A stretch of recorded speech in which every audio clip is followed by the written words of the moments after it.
What's going on, everybody? King of Dragons 5000 here, coming at you with another figure review. Today we'll be having a look at the Mattel WWE Basic Series Superstar 53 Kane. Yes, here we have Corporate Kane in the box, well, his wrestling attire for Corporate Kane anyway. On the back we have not a real read-up, just a picture of Kane, his signature. He is Superstar 53. Interesting thing to note is that it starts with figure 56. Don't know what happened there, but other figures in this line include Big E, Randy Orton, Seth Rollins, Titus O'Neil, and Goldust.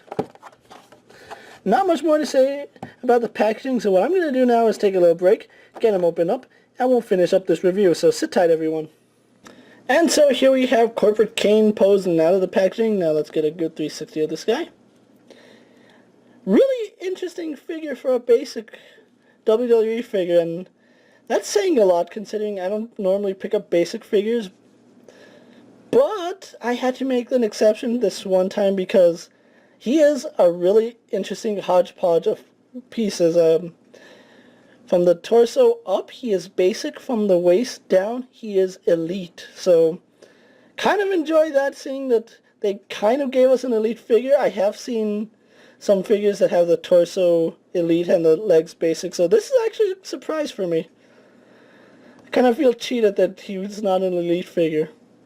But anyway, let's actually go on to a really quick comparison.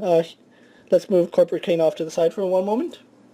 And bring in the big red monster Kane, and as you can see, they're relatively in the proper scale.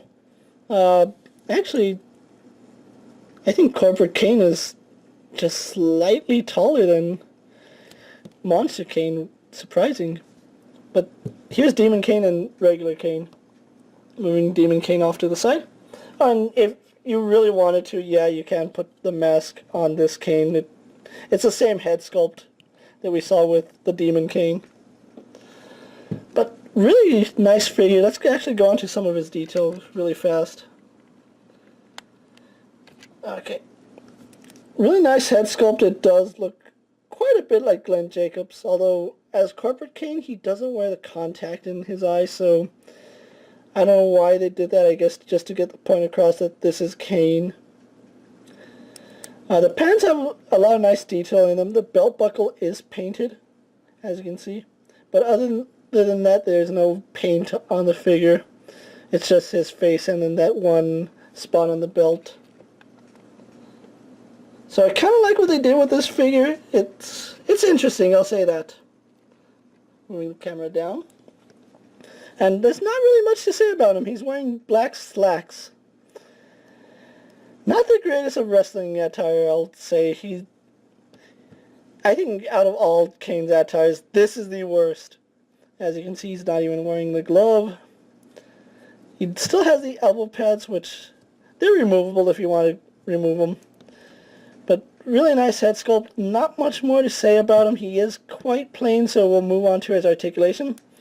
Like I said, he has basic articulation from the waist up, including everything in the arms. So running down by that, he has a ball jointed head. He can look up, down, left and right. Tilt his head. Can tilt his head on this body. Surprising. But can look up, down, left and right. Full range of motion. So that's pretty good. Arms go out. Do a full 360. He spins at the bicep. Single jointed in the elbow. Spins and bends at the wrist. Really nice joints on Kane. Nothing in the torso. Really stiff waist joint on mine, which is good because I normally get some with really loose waists. And then when it comes to his legs, he has elite articulation. They can go forward, back, and there's some residue on him. Like I said, back and forward. They swing out. He spins at the thigh. He is double jointed in the knee. We have one joint there, one joint there, so that's really cool. And he has the elite style ball jointed boots. He did move forward and back slightly, roll left and right, and has some pivot to it. And it's the same for both legs. Really glad we see that, because with him being able to spread his legs open, he will be able to plant his feet properly. Not much more to say about this Kane figure, so what I'm going to do now is take a little break, get him posed up for my final thoughts, and we'll wrap up this review, so sit tight everyone. And so here we have Corporate Kane posed for my final thoughts, and overall, I really dig this figure. It is probably the most up-to-date wrestling attire Kane we have, and he's practically an elite minus one piece of articulation, which would be the ab crunch, which I'm okay with. There is a way to give him that ab crunch, and I might look into it, but I'll see where that goes. But anyway, really nice figure. I'm actually digging this a lot more than I thought I would. I picked this Kane up at Target for, I believe it was $10.70. There was a sale and I just had to snag him up. That's a really fair price to pay, especially for a figure that gets more articulation than a basic figure. With that being said, if you don't already own this Kane, you need him in your WWE display collection, especially since he is wearing his corporate attire, and I do not see a corporate attire Kane anywhere in the horizon. So if you can find him, pick him up. You will not be disappointed with this guy unless you only collect elites in which that ab joint isn't there. But this is King of Dragons 5000 saying I highly recommend Corporate Kane, and I'll see you guys later. Take care, everyone.